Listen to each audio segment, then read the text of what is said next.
to take action on the bill today, we have to be on the floor at 10:30 today. So Representative, what we're going to do is we'll allow you to make your presentation. We'll ask questions. We will take public testimony until 10:15.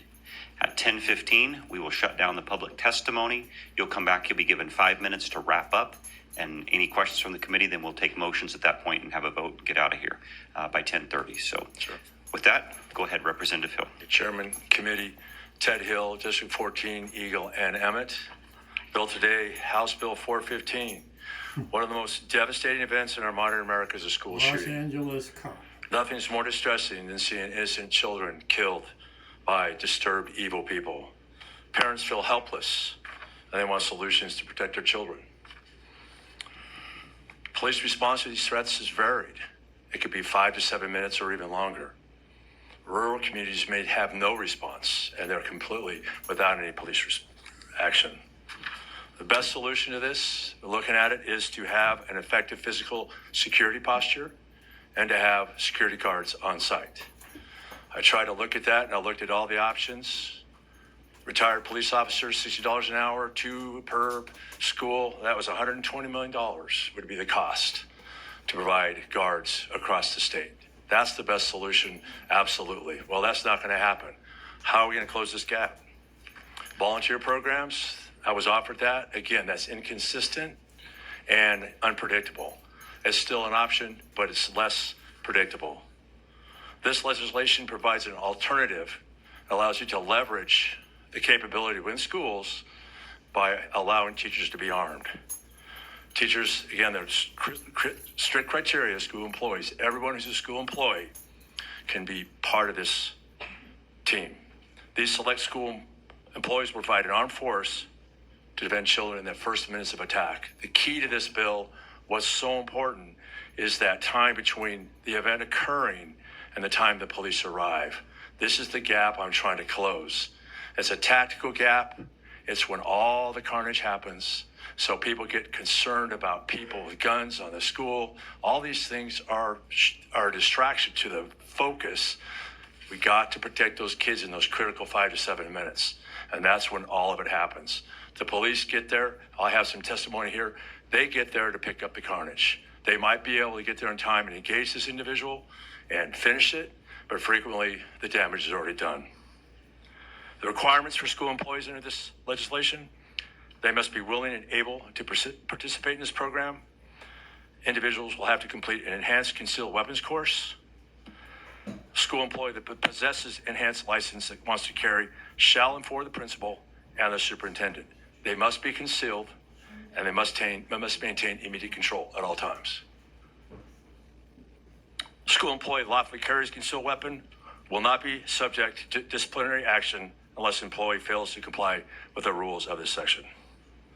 The principal and superintendent may share license information with the school board. The principal, superintendent, and school board shall maintain a confidential list exempt from disclosure. And a copy of the enhanced concealed weapon license shall be included in the employee's file. All this information is shared with local law enforcement, ISP, and also for the SRO on site. If change in status employee's license to carry or intend to carry changes, that has to be informed, and also the police will know and also be able to pull that. Employees shall notify the principal or superintendent as soon as possible, and the principal and superintendent shall inform law enforcement of any change if law enforcement gets that notice before that. No cause of action for civil damages against a school or school employee where a claim arises out of a lawful carrying of a weapon without permission of the school board. No school employee will be required to participate in this program. It's all volunteer. No school employee shall be held civilly or criminally liable deciding to engage or not to engage. So you're not going to be sued for not engaging. Say, why didn't you save my children and you had a gun? You're not going to be sued for that. Finally, the school shall no longer display signage of gun-free zone. It's a $300 fine enforced by the county prosecutor. I did see something the other day of one of the schools here in Idaho put a sign out and says, "We are armed and we're going to defend our children." That sign was in front of the school. This guy's an NRA representative, National This is Rifle the whole Association. purpose of this bill. It's part of defending the kids in that critical tactical gap between the initiation of the event till the police show up And then there's a deterrence component where we say, hey, somebody's armed on this campus. I don't think I'm going to go here. It's not a gun-free zone. I don't know. Maybe 10 people are armed. Maybe no one's armed. They don't know. So there's a whole component of deterrence and action. And it's the most important, all these distractions. Remember, 5 to 7 minutes. You can defend your classroom. And I see this as an opportunity for a teacher in their classroom. If someone breaks through the door, that teacher's there with a firearm, and he stops it. That's the game. What is the battle plan in this? You're supposed to run, hide, fight. Well, you hide in the room, he breaks in the room. It's time to fight. You sit in the corner and plead for your life. It's not going to work. He's going to shoot you. So now a teacher can defend their children. I want my son defended by my teacher. I wish she was armed. I like that option. It closes that gap where you don't have those kids helplessly in this room at the mercy of these evil people. Stand by for questions, sir. Thank you, Representative Hill. Are there questions for Representative Hill? We'll go with Representative Gannon, followed by Representative Skog. Thank you, Mr. Chairman. And Representative Hill, I know you've worked hard on this, but I have a couple questions and concerns for you to comment on. First, right now we allow local school districts to implement rules regarding guns in schools. And why? Wouldn't it be better for people to go to their school district, to go to the West 80 School District, for example, and bring this proposal and let the local folks decide what's appropriate in their area? Representative Hill. Well, Chairman and Representative Gannon, I think that we give the opportunity for everyone to have this up. Actually, all the schools put this mandate so people who want to defend their kids, you're going to have school districts. I would suggest the Boise School District might not want to do this, but do I have a right to defend my children? This is going to put this such where you have the right to carry these weapons. Is there going to be, can the school board deny it? This will say no. This is to say, this is a decision, you can't override it. So this is going to be a statewide thing. If you want to defend your kids, let's step up. And some people get nervous about this, but they don't understand the violence. If you understand the pattern of violence, you have to answer violence with violence. You can't sit back and passively hope it's going to be okay. And this is why it allows people to step up and defend. I think that's the key part. And if we allow that then nothing will change. I think we need to allow that for everyone to do this. Follow up? Thank you, Mr. Chairman. And another question, and I discussed this issue with you.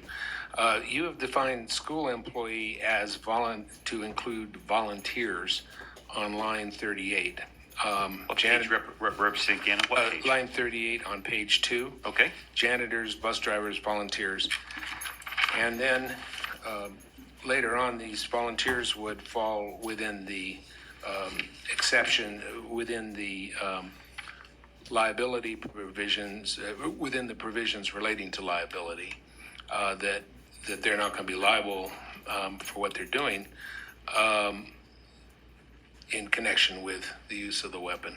And so my concern is that volunteers could have had a couple of beers before they come to the school campus. They could have and not be above 0.08, which is the drunk driving threshold. But they could have a couple of beers. There could be other things going on with them. They could be under some kinds of medication that they recently had to have for a heart condition or something. My concern is that this bill is the way it's drafted. There's no concern. There's no attention paid to a volunteer's condition on the school grounds, and so I'd ask you to comment on that. Mr. Chairman, I can respond to that. Certainly. The requirement to carry, you cannot carry legally if you're impaired. If you're on Oxycontin, you're drinking, whatever, that is an illegal carry. It's illegal to go on the campus as a teacher to do this. And that's just something, a personal responsibility. And I would use the analogy of here, if everyone's so fearful of everyone being armed, I know there's probably 100 people armed on this campus, on the Capitol right now. And are people drinking? Are they Oxycontin? Are people shooting everybody? Are they going crazy? It's the same thing. They're armed people. This is no different than going down to the mall. There's lots of people armed. There could all these things. Second Amendment zone. It's not this random crazy thing that's going to happen. I haven't seen an event here anywhere, and I know many people are armed here. Nothing's happened. Everyone's disciplined. Everyone's following the rules. It can be the same way in the school. That's the way I see it.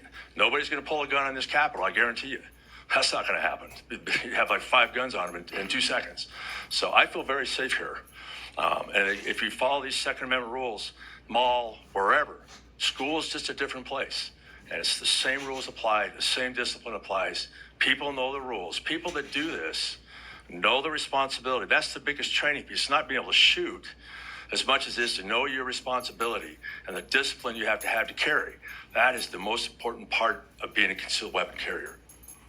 Follow up? And one more, Mr. Chairman. So are you under the impression then that a person who's had a couple of beers, a volunteer, and I'm not talking about a school employee, because the school district can control the school employees. They can say, teachers, you can't drink during, on campus.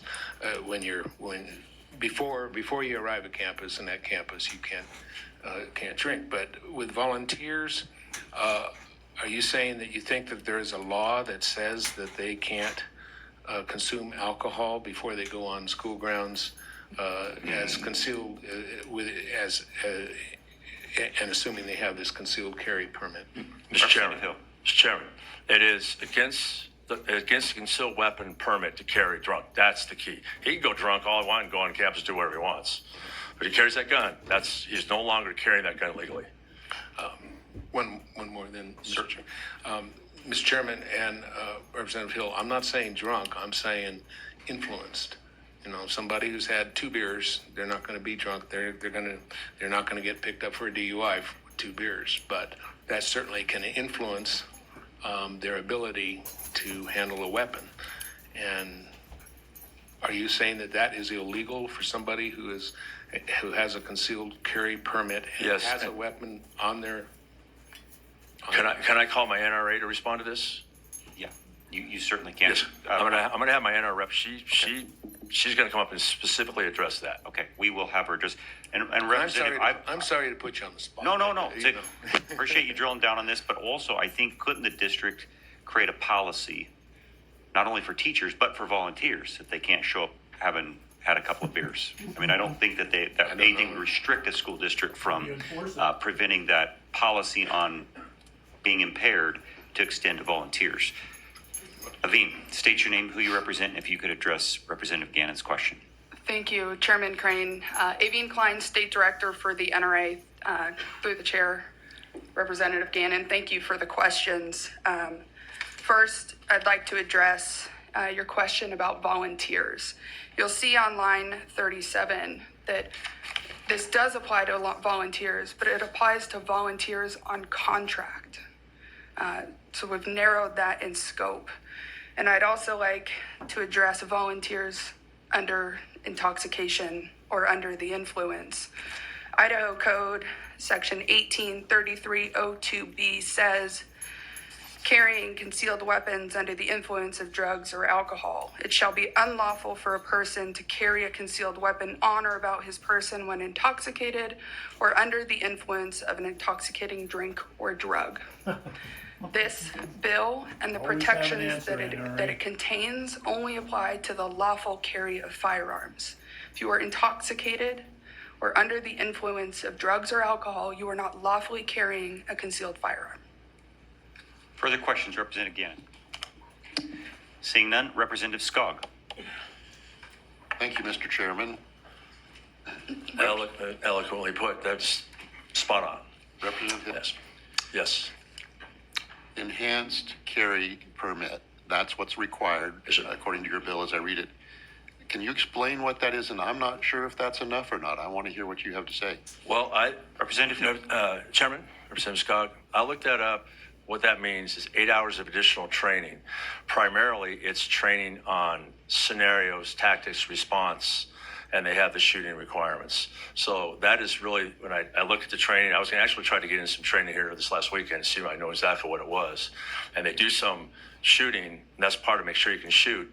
But the primary, they talk about scenario and your responsibilities in the law, and that's where the enhanced piece comes in. The enhanced also is also designed so you can go to different states. But it's just it's this amount of training that gets you across the threshold to understand responsibility. And I think that's the most important part of this whole piece when you carry, is the responsibility you have when you carry this firearm to school. That's everyone's concern. Tremendous responsibility on how you have to respond. Is it a perfect? I think it's an adequate solution. If people want more training, that could be driven farther. But that's all about shooting accuracy. And I think in the scenario I see, you're going to shoot someone 4 feet away, and that's the way I see this tactical situation evolving. I'm not shooting somebody 20 yards. Maybe, but again, this is just knowing when, how to respond, understanding the tactical situation, and what are your responsibilities. That's the way I see it. Follow up? Follow up? Representative Hill, is there any limitations on the type of firearm that may be carried under your bill? I have no limitation on that. I would imagine Uzi probably is not appropriate because you have to keep it concealed, but any sort of a weapon that can be concealed is required to be concealed. It cannot be out. It cannot be visual. So whatever can be concealed would be appropriate. I don't like 45. I use a 45. It's big. It's heavy. That's what I would use. But I think that's probably the biggest weapon you'd have. Thank you. Any further questions? Representative Gannon, I still see your light on, and I've got Representative Coverly. Okay, we'll go with Representative Coverly. Mr. Chairman, thank you. Representative Hill, I wonder maybe the NRA rep could answer this, but what do you mean by a volunteer under contract? Aveen, would you yield to another question? Yes. Thank you, Chairman Crane. Again, for the record, Aveen Klein, State Director for the NRA. Thank you for the question, Representative. Through the chair, on contract, right, we have limited this. This is not just a volunteer who comes to help ref a basketball game. This is somebody who has gone through and has worked with the school. The school knows who they are. They have their information, and they are on contract, meaning they have agreed with the school. And I believe if they're implied or in writing, the school knows who this person is, that they have an assigned duty, say a crossing guard. These are the types of volunteers that we're looking at, not just anybody who comes on for extracurriculars. Follow up? Yes, thank you. So crossing guards are typically paid. What would be another example of a volunteer that's under contract? Aveen? Thank you for the question. Through the chair, I think we could go down the list. As you could see here in the schools that we have, there is a broad scope. We're talking about public schools, private schools, charter schools. The size of the schools vary. The staff that these schools have vary. Is this a teacher's aide, maybe a volunteer? Perhaps sometimes they are paid. Perhaps a school district has the ability to pay their crossing guard, but maybe a rural school and a smaller school does not have that. But if they are on contract with the school and they're lending their services and they have an enhanced concealed license, they should be able to lawfully protect the students at that school. Aveen, maybe I can help. I coach girls basketball, junior high basketball. Most of the time not paid. Sometimes have been paid. So would this apply to an individual such as myself who enters a contract with a school, as in my case, but not paid? Is that what you're trying to accomplish with that? Thank you for the question, Chairman. Yes, that's Okay. what we're after. Okay, perfect. Representative Gannon. Thank you, Mr. Chairman. And I guess probably it's best for the NRA representative. The lawful part on page 4 is included in paragraph 8. It does say lawful, but it is not included in paragraph 11. No school employee shall be held civilly or criminally liable for deciding to engage. I'm just wondering why it's just in paragraph 8 and it isn't in paragraph 11, and why lawful isn't applicable to everything in every immunity clause. Amin? Through the chair, Representative Gannon, excuse me, thank you for the question. Section 8 applies to a cause of action for civil damages. This is the lawful carrying of the firearms through the duties on the school. Section 11 is about civil or criminal liability for the duty to engage or to not engage. What Section 11 is aimed at is the worst case scenario, is a school shooting in the state of Idaho. And that if you, as a teacher, as a janitor, as a school employee as defined under this bill, decide to engage or not engage, that we don't want civil or criminal liability to be held on that enhanced concealed carry as long as it's exercised properly. This situation, again, and hate to be graphic about this, if there is a scenario where we have a school shooting and a teacher is armed and their student is the one who walks through the door with a firearm intent on causing harm, they are the mass shooter. And that teacher freezes because they don't want to engage their student. What Section 11 is preventing perhaps a wrongful death suit from the parent of a kid who wasn't protected. Or vice versa, the teacher does engage and the school shooter, their parents then bring a wrongful death suit against the teacher for engaging that student, for taking down the threat. That's why these two are different. One is the duties on the school, the other is for that worst case scenario if we have a school shooting. Follow up? Okay, and just so I'm clear, so then under 11, a volunteer or other person who decides to engage and starts shooting, who may have had some alcohol,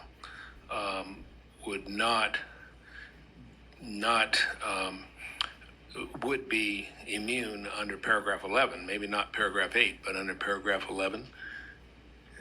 Amin? Through the chair, Representative Gannon, no, that's not my understanding of this bill and how this is drafted. This bill only covers you if you are lawfully carrying. If you get to Section 11 and you engage, you are not lawfully carrying because you are under the influence, as we've already covered from Idaho Code Section 18. So these are different, right? You are not covered by this bill if you are not lawfully carrying a firearm. If you engage and you're under the influence, that's going to be a separate set of legal concerns. Representative Gannon? Just one more, Mr. Sure. Chairman. I don't want to take too much time, but in paragraph 8, you've got the term lawful. In paragraph 11, you don't have the term lawful. You just have a blanket immunity. So that seems to be a difference. And 11 does not, it just gives blanket immunity. It says you're immune. And if you start engaging in an armed confrontation, and maybe you're making a mistake, but there's nothing about lawful that you have to be lawfully carrying in Section 11. Is there some other section that Representative Gannon, could you pull that microphone close to your mouth so folks across is the there state some can hear? other is there some other section that I should be reading in order to put the word lawful carrying into paragraph 11? Amin? Through the chair, Representative Gannon, thank you. Again, Section 8 applies to the protections that this bill is affording the otherwise lawful carry of your enhanced concealed license on school grounds. When we get down to Section 11, again, this is about the situation. This is about a mass shooting or perhaps somebody yielding a machete through the school grounds.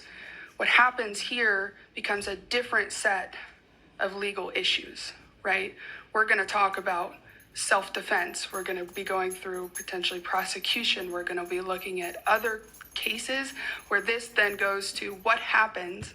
And again, why it's important we have the enhanced concealed license in this bill is that you have the legal training, of what happens when you engage with a firearm. If you've taken the enhanced concealed weapons permit course, you would receive legal training. What happens if you engage with your firearm?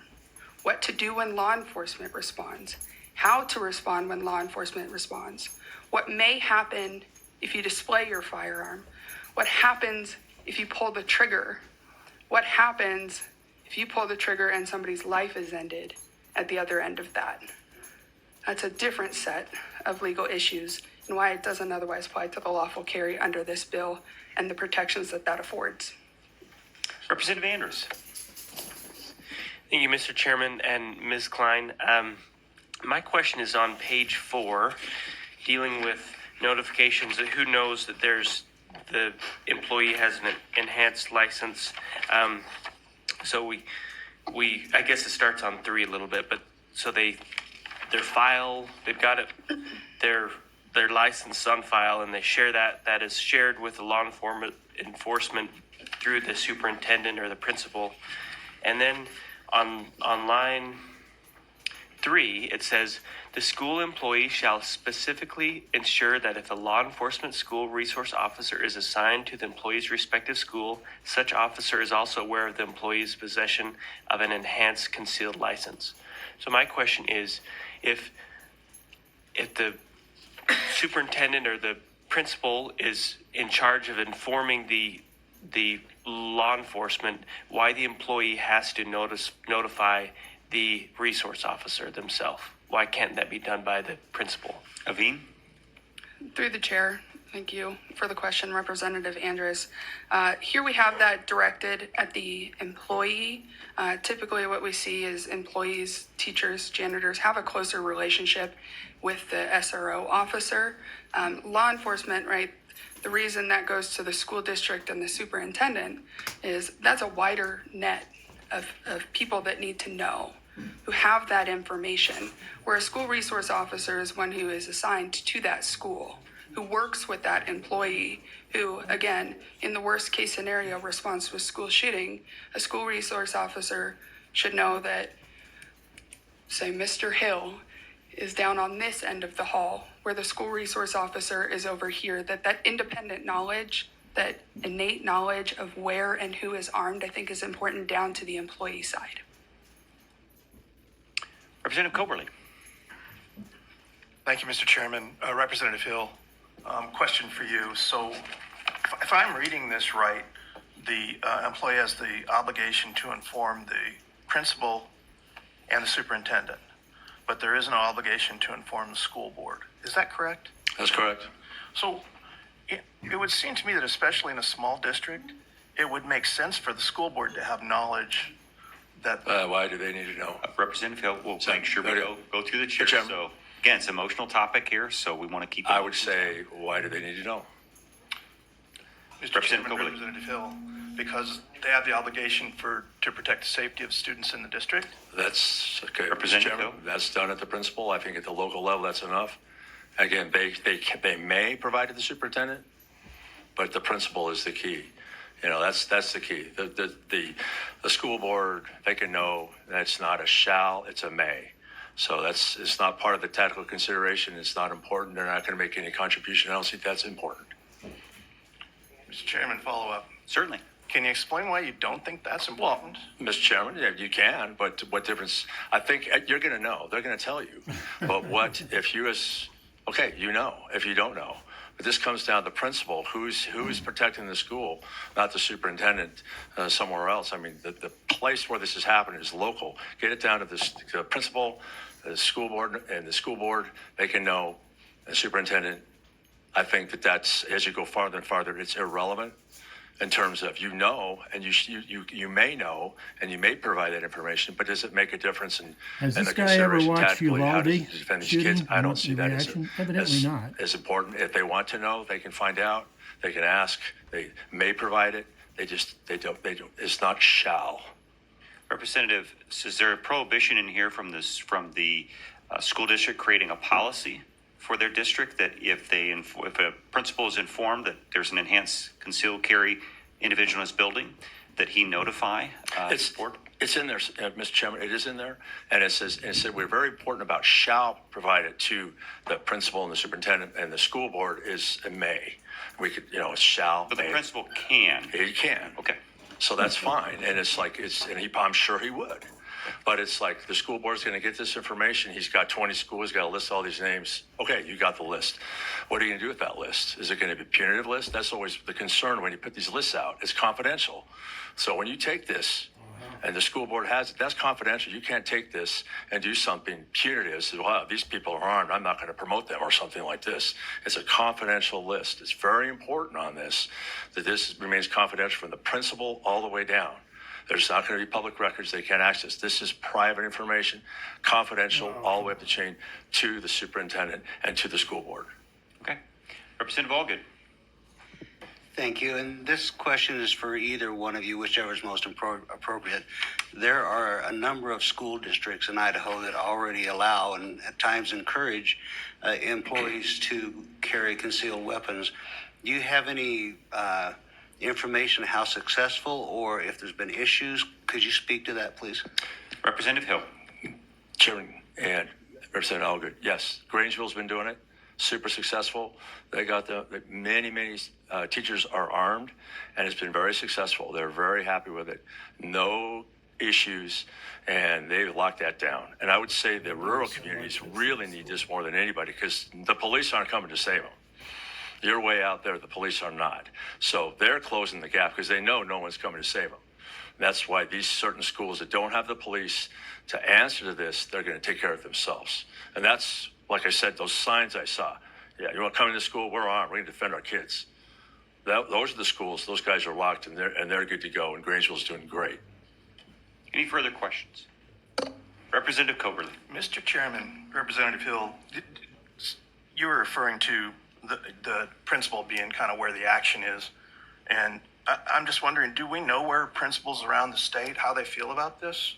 Has there been a reaction to that? Is that an appropriate question? Well, I'd like you to keep it to the bill, right? But it's pertinent. So I'm going to allow the question. Thank you.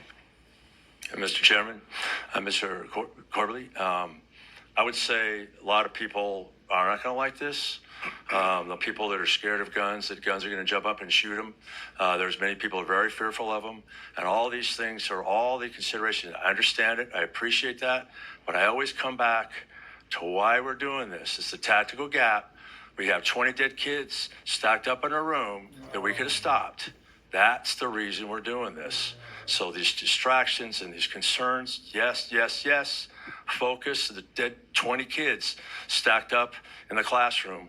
We can stop that. That is the focus. Keep eye on the target. And that's important in this. Follow up. Mr. Chairman, thank you. So, same question with regard to police departments and SROs. Do we have any idea where they are, if that's appropriate? Sure. Mr. Chairman, I've asked around. SROs usually go to 2 or 3 schools, and they share. They're not there for very long throughout the day. Their presence is very important. I would suggest if the SRO is sitting in the front office and someone tries to come into the front door, that is a huge deterrent. It'd be great if every school had an SRO. We talked about this. Actually need 2, but if every school had an SRO, hugely effective, that would be awesome. We just can't do it. We just can't afford it. Reminding the And that's a children of great these SRO guys with I guns think where that they Representative might Coberly's get trying shot. to go is, About did you 50%. consult with like school board association or superintendents before you crafted the legislation? Did you consult Are with law afraid enforcement, they're gonna maybe be killed police in chiefs school. or sheriffs? Does that more, Representative Coberly, encapsulate the question you're trying to ask? Okay, Mr. Chairman, and I did, absolutely. I talked to all the chiefs, all the sheriffs, talked to all the police, all law enforcement about this. And they're staying neutral because they understand. They have a responsibility. They get there as fast as they can. As fast as they can. I got someone to testify here How after did this guy me. get elected to the legislature? It's already over. This So they hill. know that. And they know this is something has to happen. And this is a I would say a parents issue.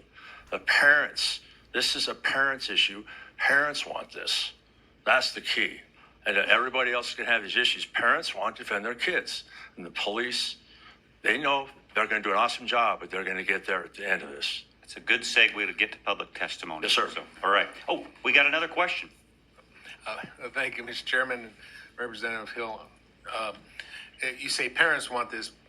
There's this demand. Then why haven't the school boards enacted your proposal? And has this proposal been presented to Boise and West Ada school districts? Representative Hill. Mr. Chairman, this proposal's been offered many times, and there's always been pushback. I mean, there's enough pushback. I think that people don't understand what we need to do to close this gap. If I can convince the people that this is sheep's pen and we got to do something about it, and they're willing to stay status quo, keep going the way you're going, one of these days someone's going to rock into one of these schools and kill 20 kids. You want to keep doing it that way? Fine. I'm saying no. I'm saying change. I'm not going to be a sheep in my school, and so I'm going to do something about it. And I think people want that. Nobody wants to be the end of that. Thank you. Seeing no further questions, thank you, Representative Hill, for your presentation. We will now take public testimony. First up today is going to be Tara Adams. Tara, state your name and who you represent. We'll give you 2 minutes today for public testimony. Chairman and the committee, thank you for being here this morning. My name is Tara Adams. I live here in Boise in District 18. I'm sorry. My husband and I are survivors of the Las Vegas mass shooting that took place in 2017. It was a country music festival. My husband and I are against this bill. As first-hand witnesses to the scenes of a mass shooting, as well as responsible gun owners, we feel it's our duty to share our perspective. I cannot imagine how much worse the shooting we survived would have been if concert goers had been allowed to bring concealed weapons into that arena. How would first responders have known which gun holder was the original perpetrator and which ones were the defenders in the midst of terrifying chaos? How would the defenders and first responders know who to shoot if multiple firearms had been drawn? This could easily veer into a confusing shootout and increase rather than reduce the number of injuries and casualties. Another thing to consider is the fact that most school shootings are committed with semi-automatic rifles. A gun small enough to be concealed on the body and brandished by someone without specialized live shooter training would also more likely increase the danger of the situation rather than reduce it. Although we understand we are all concerned and want to stop these horrific school shootings, we do not feel that more firearms in public places where multiple people are gathered is the answer. And we feel that this bill will put even more lives at risk. Thank you. Thank you, Tara. Are there questions for Tara today? Seeing none, thank you for being here today. Next up will be Scott Brock.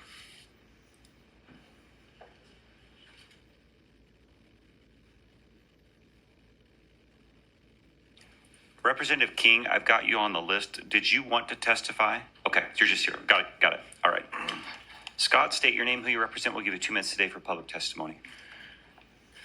Chairman Committee, my name is Scott Brock. I live in Middleton, represent myself. I own a company that provides armed security in school districts in the state of Idaho currently. So I don't have enough time to go through my background, but I would consider myself a subject matter expert, not only in gunfighting up close, but in providing security in high threat environments. I have a very long pedigree in that, which is why I moved and worked very hard for 2.5 years to get the program that I helped developed enacted. So this topic is really non-political. It should not be a left or right, a gun or no gun topic. I am a open carry guy. I think I can carry my gun anywhere I want. The problems that I see on this bill, and again, Ted's doing the right thing. I really wish I could have got to him prior to kind of fine tune this, because we have a system in place and it works. And what I've done is worked it in a way that indemnifies the school district. All the legal stuff that you guys are working through, I've wiped that clean because I take that on. And what we're doing can be replicated easily. I'm not pushing for my company. My company's almost a no-profit company. It's meant to save children's lives. And we do it. And we do it with the highest level of guards. I have a 22-year Green Beret right now as we talk on a campus. So I have some of the best shooters in the state of Idaho walking campuses today. And we can do it more economically than the SRO program. I've proven it. The problem is that I've not made this public. We've been very quiet about it. And I think today a couple of my school districts are probably going to do some publicity about it to let you know where we're at. So a lot of the questions been asked, I can answer them. I will tell you that the enhanced carry class is the lowest common denominator.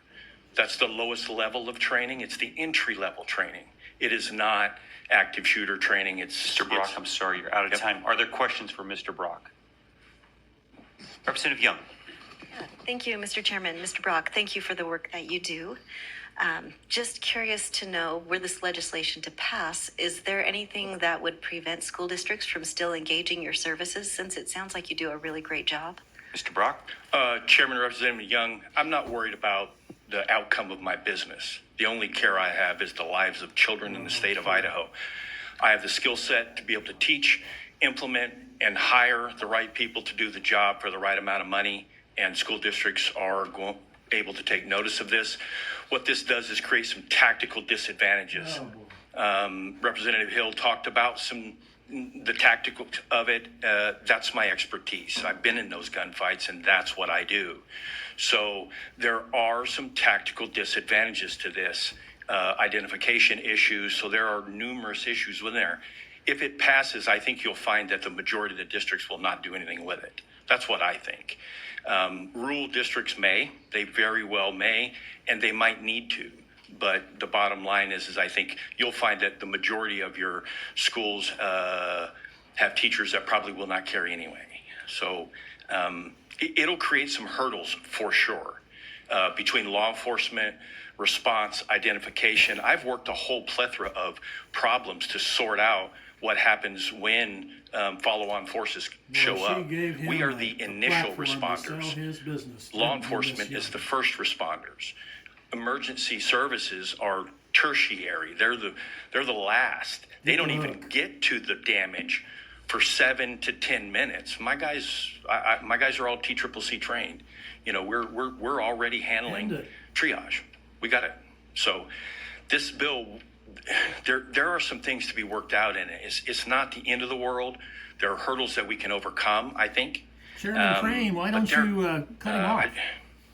This is a complicated thing. And the one thing that I will say, indemnifying or taking away the civil helps. I would like to have that for my company. If my guys engage in a gunfight, more than likely, my guys are going to get shot. And they know that. I have men that are willing to open the door and go in, no matter what the situation. They're going to get shot, but they need to eliminate that subject. What I don't want is my guys getting sued civilly or me getting sued civilly because we are out there protecting Come on, children. Chairman Crane. So this has been, I wrote a book on protecting schools and what I thought how it should work, which makes your jobs a lot easier. I wrote that book 4 years ago. I just don't publicize it.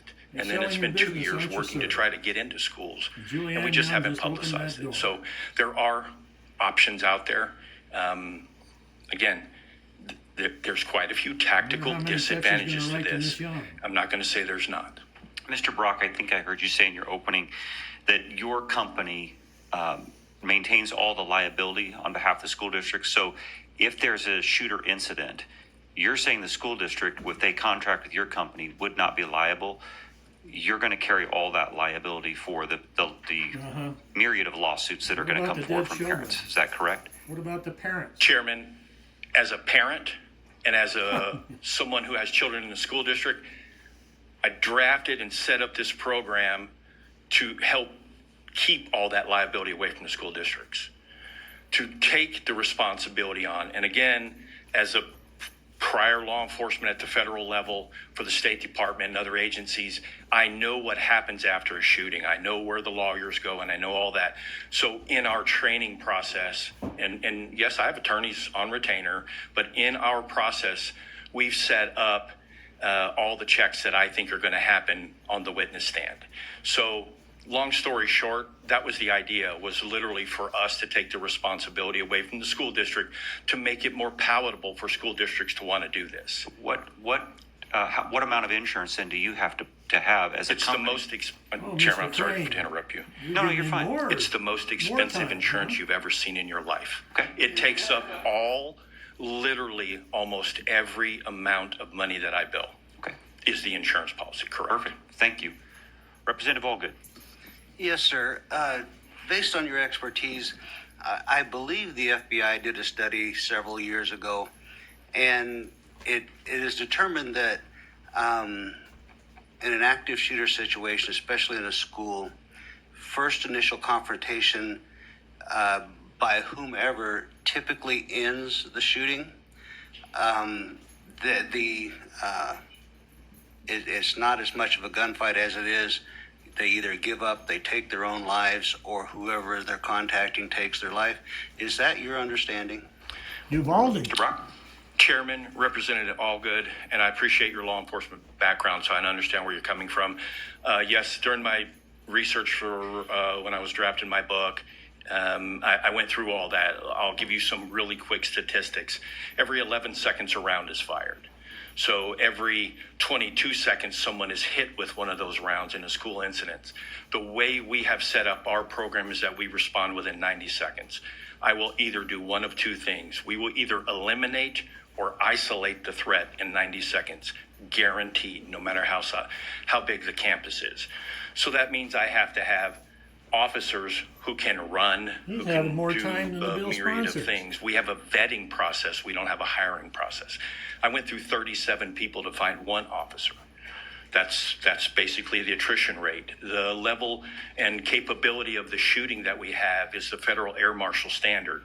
The Federal Air Marshal Standard stopped 8 years ago because no one could pass it. My guys shoot it cold. So to answer your question, we will solve the problem. The problem has to be solved sooner than later. And the seconds matter. Every 11 seconds a round is fired. Every 22 someone is hit. Even with school resource officers on Mr. ground, Chairman? Yes, there are Representative hundreds Scott. and hundreds of Representative deaths. Scott. Thank you, Mr. Chairman. I just want to stick more to the legislation, and we do have a I lot of agree. people to witness. Oh, well, we got 20 minutes left of testimony, and so unless it's something pertinent, Mr. Brock, we're going to cut you off there. Yep. And let us get to other folks. Next up would be Quinn Perry.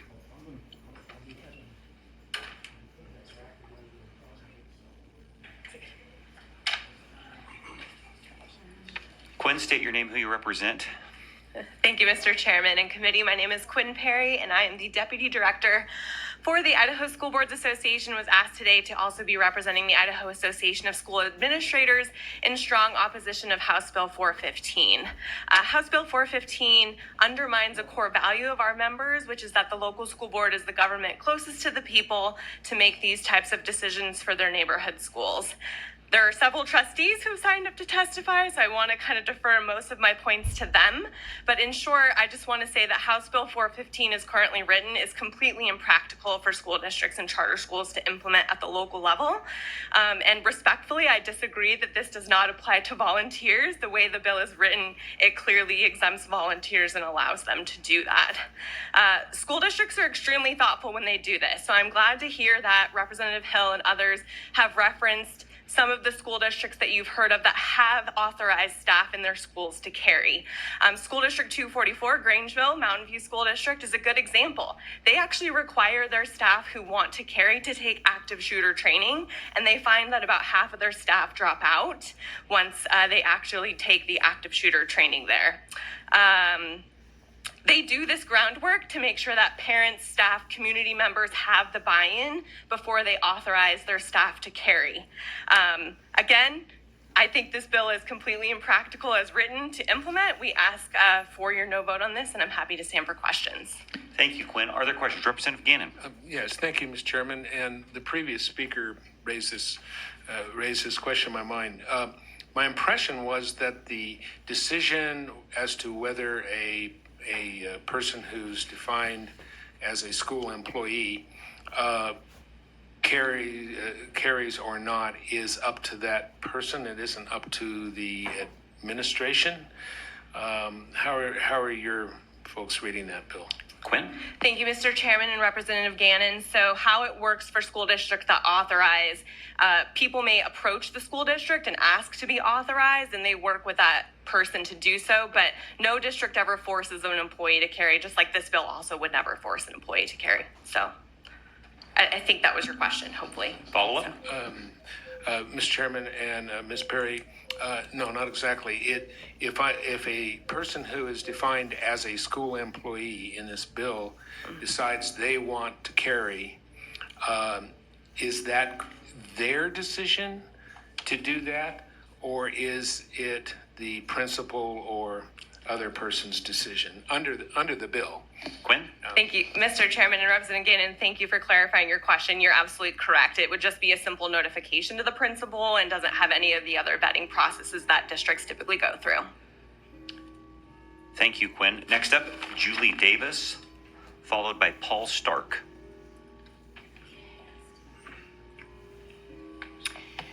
Good morning, Chairman Crane, members of the committee. I'm going to give this one more effort. The other day I was in the room when fellow Boise Brave Ted Hill addressed this issue.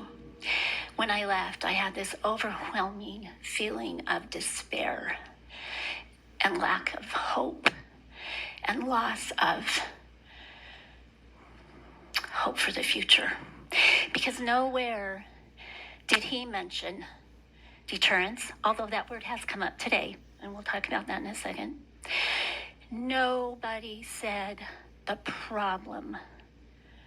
Nobody wants to talk about the problem. Here is the problem.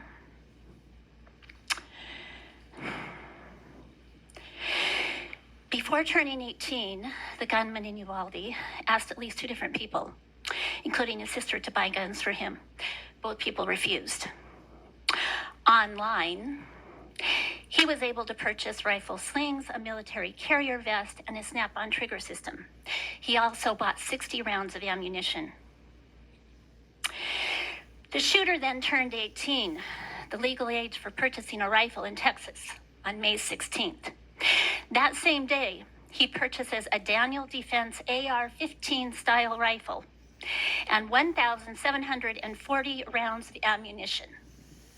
The next day, he purchases a Smith & Wesson AR-15 style rifle and returns the following day to purchase an additional 375 rounds of ammunition. In total, he spent at least $4,896 on weapons ammunition. The rest is history. And we can't even talk about this. This is the best in the United States of America that we can do for our children, our most precious members of our society, and we all act Julie, like we can't even talk about it. Sorry, your time's ran out. Can you I wrap up? hang my head in shame, and all of you should.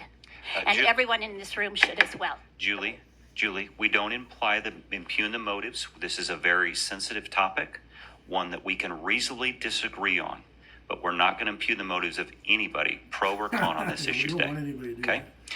Next up will be Paul Stark, followed by Lynn Schneider. And you're not biased, are you, Mr. Crane? Paul, welcome to House State Affairs. Good morning, Mr. Chairman, members of the committee. My name is Paul Stark. I'm the Executive Director of the Idaho Education Association, and I'm testifying in opposition to this bill. Excuse me. One thing, just to be really clear, as far as we can see, no educators are actually asking for this, and it appears neither are any administrators or school boards. What's most troubling with this bill is what's not in it, frankly. Excuse me, as Representative Coberly pointed out, it is the statutory obligation of the school board under law to protect the health, safety, and welfare of the students. And yet, in this situation, there's zero obligation to inform the board of that, which is their statutory responsibility. And likewise, it's not even a choice that they can stop. If an individual wishes to choose this, the school board, who are elected by their local community, cannot actually stop that. They have no say in that. And that is troubling. The other really troubling part is there is absolutely nothing in here about parents. I think I've heard this, the body of the legislature testify and say many times about how parents have the ultimate responsibility. And in this situation, a parent, not only do they not have any input on this, they have no say, they have no voice. They can't even go to their elected officials, the school board members, and discuss their what they may have troubling or supportive of an individual, a volunteer perhaps, bringing a firearm into their child's classroom. And so I think the lack of parental input is a huge gap, and I think also the lack of the statutory obliged school board is another massive lack in this bill. It looks like my time is about up. One of the last things I would say is just that there has been some testimony this session about not trusting librarians with books, but this trusts librarians with a Glock. And that's something to be pointed out. Thank you. I stand for questions. Thank you, Paul. Are there further questions? Seeing none, thank you for your testimony today. Lynn Schneider, followed by Diana David. Chairman, Chairman Crane, members of the committee, thank you for giving me the opportunity to speak with you today. My name is Lynn Schneider, and I'm here representing myself and many, many friends who are teachers.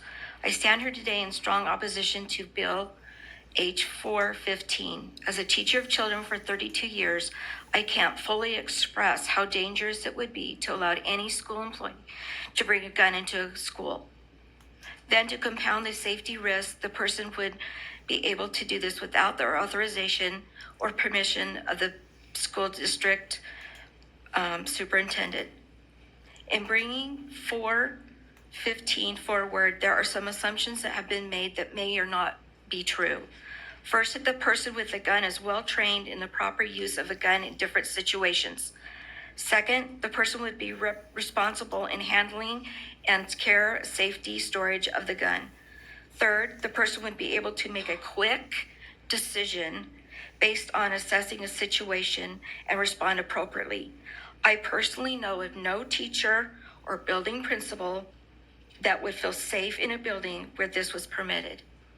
Please vote no on H415. Thank you, Lynn. Are there questions for Lynn? Seeing none, thank you. Andrea Wilson, followed by Robert Gillis.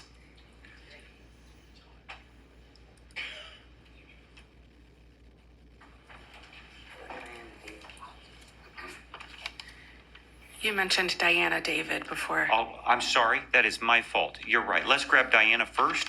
And I apologize. Someday, Diana, you're going to get old, gray-haired, and forgetful like me. I have the gray hair. I just colored my hair. Well, it looks good. It looks good. And I am old. So we'll go Diana, Andrea, and then Robert. Okay. Okay. Awesome. Thank you. Good morning. Oh, good. They reset that. Good morning, Mr. Chair, representatives of the committee. My name is Diana David. I'm a gun owner from a gun-owning military and law enforcement family. I'm the Giffords Gun Owners for Safety Ambassador for the state of Idaho, and I manage the Idaho chapter of Survivors Empowered because I'm also a gun violence survivor. 10 years ago, when my husband and I returned to Idaho after 30 years of military and diplomatic service, we never thought we'd have to take a stand on American soil to stop unsafe gun practices we've seen in other nations without common sense checks and balances. Since our return, multiple common sense laws have fallen in Idaho. Some of them were almost 100 years old, and that allows guns easily to find their way into the hands of unqualified people. H415 does the same. You know what, I'm going to skip that part because I'm going to run out of time. Idaho already allows school districts to authorize a known and approved staff member to conceal carry on school property. So this bill isn't even necessary. And no law enforcement or educational organization is asking for this proposed legislation either. Words matter. Common sense matters, particularly when attached to a weapon that can take a life in a nanoseconds. I'd like to address quickly, and I'm going to add this super fast. Representative Hill mentioned he wasn't aware of any incidents, but we've had a couple of incidents here, and one in particular in Bannock County, where parents and all kinds of people showed up. Because people, I can tell you, I talk to the public all the time. They hear what they want to hear, and they showed up, and it caused great confusion during an incident at school. In addition to that, the 8 hours of training, or this minimal amount, is unrealistic. RAND did a study, 9 years of the NYPD. They hit their target less than 35% of the time, and these are people who study or practice all the time. So I personally know the deadly consequences of careless legislation, and it gave someone the ability to access a gun and exploit 5 loopholes, and he never required a background check. Can you wrap it up real quick? Yes. Okay. I just ask you to please do not become indifferent to sensible gun laws like my gun owning family was. We were that way, and then reality came across our path, and suddenly your world changes and your view changes. I never want any of you to experience what we did. Thank you for your testimony today. Andrea Wilson, followed by Robert Gillis, followed by Aveen Klein. I'm Andrea Wilson, voter in District 15, here representing myself on behalf of my 6 and 9-year-old children who attend Idaho Public Schools, and I'm opposed to this bill. In this day and age, we all know that when we hear about a person with a gun on a school campus, it is always a bad thing. Even in the case of Uvalde, the good guys with guns, the police, didn't want to enter the building for quite some time because even they knew that guns in the schools are dangerous. But that was a troubled teen, not a law-abiding citizen with a concealed permit, right? If a teacher wants to bring a gun in, that's a totally different thing, right? I question that logic. I challenge that logic. We've all heard stories, even locally, about school personnel having sexual relationships with students. Clearly, teachers are not immune from poor judgment, mental illness, or even criminal intent to harm a child. Nor are administrators, bus drivers, custodial staff, or any other visitor to the campus.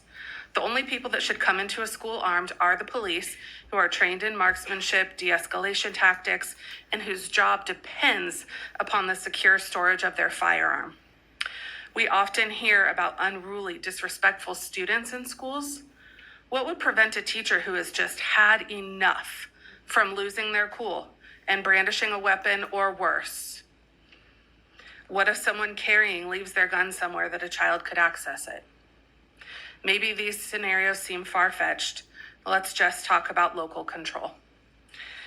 Each school district should be able to determine their own policy concerning weapons on campus, since they will be the ones that will have to deal with the consequences. Legislators should not dictate from on high that people should be allowed to bring deadly weapons around my kids while they're just trying to learn at school. No, thank you. Please vote no. Thank you, Andrea. Are there questions? Representative Gannon. Thank you, Mr. Chairman. And ma'am, there's been a statement made that parents are overwhelmingly want this legislation. And I'm just, are you in the West Ada School District? No, I'm in the Boise School District. Follow up? This is your last question because we've Yes, got 2 more to definitely, testify. Okay. Are you aware of parents who are demanding legislation like this in the Boise School District or at the schools that your kids attend? Andrea? Not at all. Sorry. No, you're fine. It took everything within me to not audibly gasp when I heard that parents are overwhelmingly in support of this. I think you can just look in this room and see moms are not overwhelmingly in support of this. Okay. I can say that for myself and many people that I know, Facebook groups that I participate in. You know, there were calls to action because people are very concerned that this is extremely dangerous. Perfect. Thank you, Andrea. Robert Gillis, final person will be Aveen Klein, and then we'll be out of time. Robert, state your name, who you represent. We'll give you 2 minutes today for public testimony. Mr. Chairman, committee, Robert Gillis from Idaho Tough on Crime. I'm a 25-year retired law enforcement veteran. I retired as a sergeant. On November 14th of 2019, I responded to a school shooting at Saugus High School in Saugus, California. I was one of the first responders who ran into the school. As I pulled into the school, I was passed by a sea of kids running away from the school, screaming and crying. I didn't grab any equipment. I ran into the school. I routed into the quad area of the school. I had 3 kids that were down on the ground, all shot, all not breathing. My buddy was doing CPR on one of them. He was off duty, dropping his kid off at school, and decided to go in when everybody came running out. So thank God he was there. None of those 3 kids survived. I had to bypass them because the reports were coming in that the shooter was running northbound through the campus. And although I had a girl, Gracie, who was laying there staring at me, I couldn't help her, and I had to press on. That day, we ended up with 2 dead. The shooter killed himself and 3 wounded. We had no SRO at the school at the time. It happened just prior to school starting, just like Perry High School just happened in Iowa. Happened about 7:35, 7:40 in the morning. SROs do not get to school that early. Football teams are there. Bands come in and practice early, and there's no SROs. Oftentimes there aren't SROs. We can look across this nation of all the school shootings. Every single time one of them happens, a politician stands behind a podium and says, we need background checks, we need to close gun show loopholes, we need red flag laws, we need to ban high capacity magazines, we need to ban how much ammo you can buy. None of it makes any difference. We've tried it for 30, 40 years since Columbine happened in 1999. It continues. We've done nothing to change it. The school boards, the school teachers, I get it. I get the pushback on it. But the school boards are not protecting our kids. Words are not protecting our kids. Whether or not we tell a school board or not, it's not protecting our kids. Can you wrap it up? Can I show you one photograph that I have from the scene that day? This is what I saw coming into the school that day. My kids went to Saugus High School. They never had to worry about getting shot at Saugus High School. I had to bypass this to go into the school to go after the shooter. It is real life, and we have to do something drastic to protect our kids because nothing has been done so far.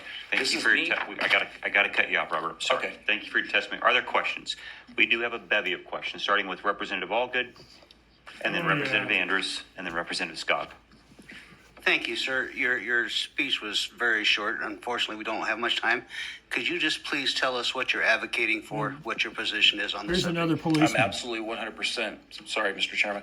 I'm absolutely 100% advocating for the passage of this bill. We have to do something drastic. And we have our teachers right now that are in all these classrooms across our state of Idaho that all have our kids and our My grandkids in their kids custody and control never worried right now. about getting shot And when we they were trust at them with Saugus. that. Somehow, if we introduce a firearm, now suddenly we can't trust these teachers and My we come kid up at with school every in example Santa possible Clarita, to get them Newhall fired and throw area, them out because never they're had to worry incompetent. about And it it's being unrealistic. killed by a gun in the Representative Andrews, 1980s. you have a question? Good. Representative Skog. Mr. Chairman, it's a question of the chairman. I would like to have those pictures given to the clerk and be made part of the record yeah, if sure. the speaker will allow that. Yeah, I'm fine with that, Robert, if you're okay with giving those pictures to the committee. Be a Mr. part of Chairman, the that's fine. The second picture was just of me having to drop my daughter off at school 4 days after the shooting and trust the school with my third grade daughter. I never had to worry Bring those about into the getting record. shot Next either. up is Aveen Klein. Aveen, you'll be the last one to My testify kids today. never had to And worry then about Representative getting Hill, shot. make it Now 2 my minutes on your grandkids closing, do please. have to worry about getting shot in school. Thank you again, Chairman Crane. For the record, Aveen Klein, State Director for the NRA. Again, in support of House Bill 415. No, naturally. You wrote it. This is a scenario of seconds saves lives. This bill is the product of months of work with the NRA, representatives, senators, and law enforcement. And the American Law enforcement Legislative staying Exchange neutral, Council. understanding that this bill is not in place of law enforcement and their response to a mass shooting, Sell more guns. but it is until they get there, in the meantime that they get there. Question's been raised, why is this necessary? Because under current law, school boards can already authorize this. Well, I'm here to tell you that NRA members are asking me, they're demanding this new floor because it's not happening in their school districts. NRA members are moms, they're teachers, they're coaches, and every day they carry lawfully in this state. We have the constitutional right to do so, and with this elevated license, now can carry in schools. Second Amendment Why, protects I the ask First you, Amendment, NRA? can you carry across the street or at the grocery store or at the park to protect students, but that right ends when you walk through a school door? How's the lawsuit Again, going, this is Miss NRA? at the base of this bill, it is a How's the deterrent. bankruptcy lawsuit going It is. in New York? We are not sitting ducks. Our students are protected. How's And if you LaPierre come doing? to cause He harm resigned in our school, as NRA you will be met with chairman or force. something, executive officer. How's he Again, doing? I thank you for the time. I thank you for hearing this bill. It is important and it is being asked for and it is necessary to protect our students. Thank you, Ebony. Is there questions? Representative Gannon. Thank you, Mr. Chairman, and thank you for being here today. But you say that this is being requested by so many people, and I'm just wondering, has the NRA got a survey of parents and those who deal with the schools in the Boise School District, West Ada School District, or any of the other school districts in the Treasure Valley on this subject, and would you be willing to share that with us? Levine? Through the chair, Representative Gannon, thank you. A survey here is not necessary. A survey was not taken. What we have, again, and what I hear from my members is that I'm able to protect students. I'm able to protect myself. I am able to protect my family in all of these areas across the state of Idaho, but my 6% of ability to registered protect voters in myself Idaho are NRA members. and my ability to protect That's what children Oliver ends at North a said school in board, 2018 or in excuse me, a school Pocatello. door. 6%. Here, where we have the school boards They vote that are for not Republicans. authorizing this, it's for a reason, because they think the gun is the problem. The gun is not the problem. This bill it's the is people, here right? to give teachers a tool to stop carnage in the worst possible scenario, Sell more to guns. save lives in the seconds and minutes it may take for law enforcement to show up. Yeah, it took For a school 77 resource minutes officer at Uvalde to show up, because they knew an to AR-15 other would go private through their contractors their to show bulletproof up. vests. And if we they can got hit in the save head, just it one was kid's done. life, And this the bill AR-15 is needed. fires Thank you 49 for the rounds per questions. minute. Thank you, Mr. Chairman and ma'am. Have you even done a survey of school board members and school administrators to find out how they feel about this particular bill? And if you have, would you make that public? Levine? Through the chair, Representative Gannon, what we have found is that in the schools and the school boards that have implemented this, there has been no problem. There has been no incidents. This is a deterrence. Students are protected. There are not guns going off. There are not guns being stolen. The requirements of this bill are very particular. It must be kept in immediate control. It must be concealed, and you must have a license, legal training, and the demonstrated ability to discharge that firearm. A semi-automatic rifle, as has been mentioned in this, would be very hard to conceal, especially for a person of my side and many teachers. I would like to see that concealed has a very specific meaning under Idaho law. Follow up? Or for a motion? Mr. Well, we're to that point, committee, that we need to wrap up and take action on the bill. I just want to be clear, Mr. Chairman. It sounds like I got long answers, but it sounds like there's never been a survey done of parents and how they feel about this, and that there has not been a survey done of administrators.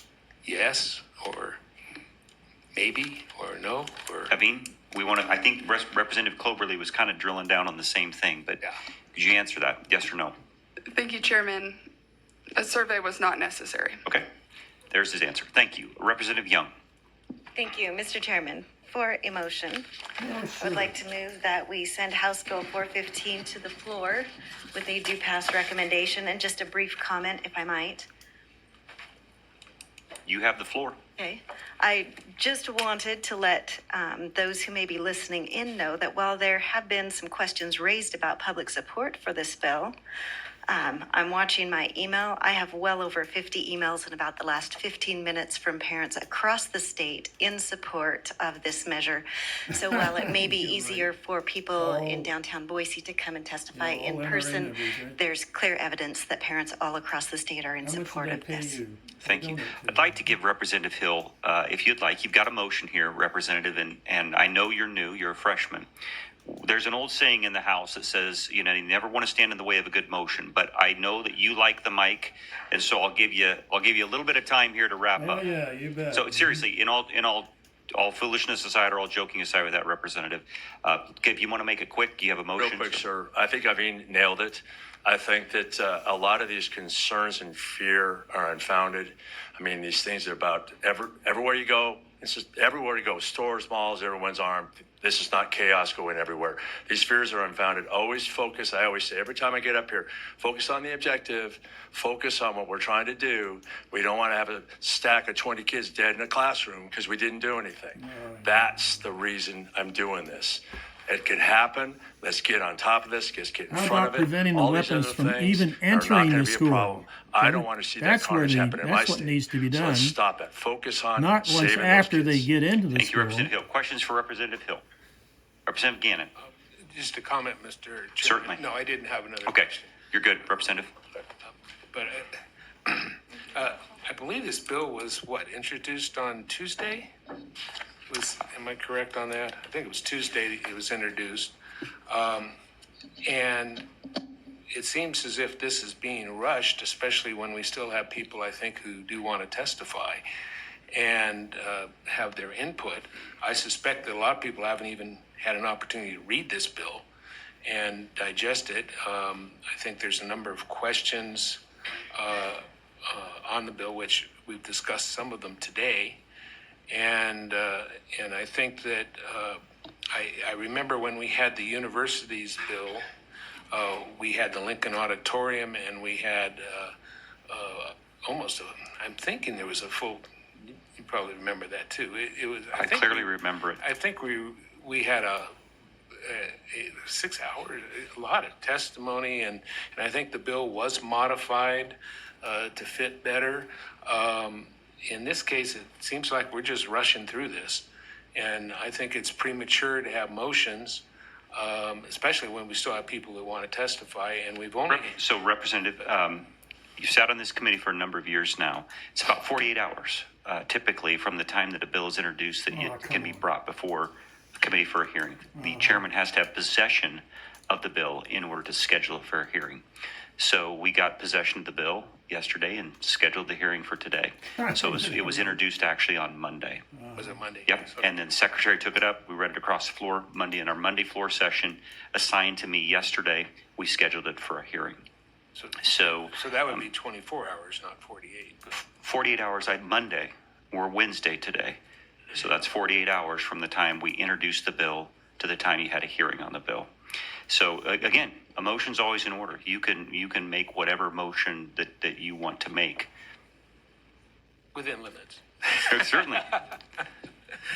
Well, I would like to make substitute motion that we hold this bill until next week, till maybe next Monday, so that it gets a chance to be circulated everywhere and studied by everybody, and that if we have enough interest that we continue the hearing until next Monday. If there's enough interest and some people want to bring up specific points that have not been brought up today, that they would have an opportunity to do that. Certainly. So substitute motion is to hold House Bill 415 until Monday, January 29th. Is there discussion on that motion? Representative Young and then Representative Crane. Thank you, Mr. Chairman. I'm just watching my email populate. Folks are listening to this all across the state. I've got another 20 emails in the last 2 minutes, so I think I'd be hard-pressed to think that folks haven't had the chance to be aware. 20 out of Thank you. 1.3 I'll take that in debate in opposition to the motion. Representative Crane. Thank you, Mr. Chairman. To speak against the substitute motion, I just did a total count of 250 emails on this legislation, so I think it's gotten out there. I think everybody knows about it, so I'll be voting for the original motion. Committee, we have a substitute motion to hold House Bill 415 in committee until Monday, January 29th. Further discussion on that motion. Representative Gannon. No, I did not. I think I've made my statement. Yeah. Perfect. Committee, there has been a roll call requested. Roll call vote will be on holding House Bill 415 until Monday, January 29th. Chairman Crane? No. Representative Young? No. Representative Palmer? No. Representative Barbieri? No. Representative Holtzclaw? No. Representative Scott? No. Representative Andrus? No. Representative Skog? No. Representative Alfieri? No.